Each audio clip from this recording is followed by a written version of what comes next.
Pamirsa Dinas Tenaga Kerja Disnaker Miwa ESDM Provinsi Bali nuraksaen ngantos penguntat September warse kalih tali kalih dasa kewentenan pemikarya Bali sane keni PHK kantos langkungan tigang tali diri. Rares pemikarya sane dirumahkan kantos langkungan pitung dasa tali diri.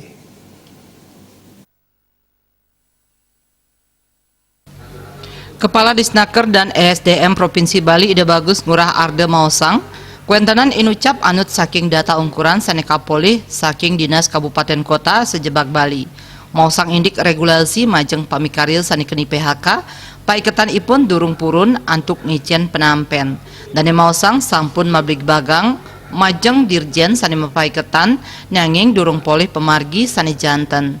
Majeng pamikarya sane keni PHK utawi sane dirumahkan kauduhang antuk nganggen kuagdan wiadin skill ipun antuk nguangun usaha kecil.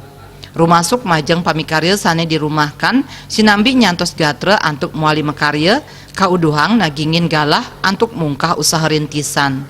Tias punika paiketan ipun taler mepengabdi majeng para pamikarya sane keni yus mangde nganggen wantuan pemerintah sekadi nyaringin program kartu prakerja sane ngicenin pelatihan saha wantuan dana rumasuk sane nglaksanayang program BPJS Ketenaga Kerjaan mangda anutin prosedur. Wartawan Bisnis Bali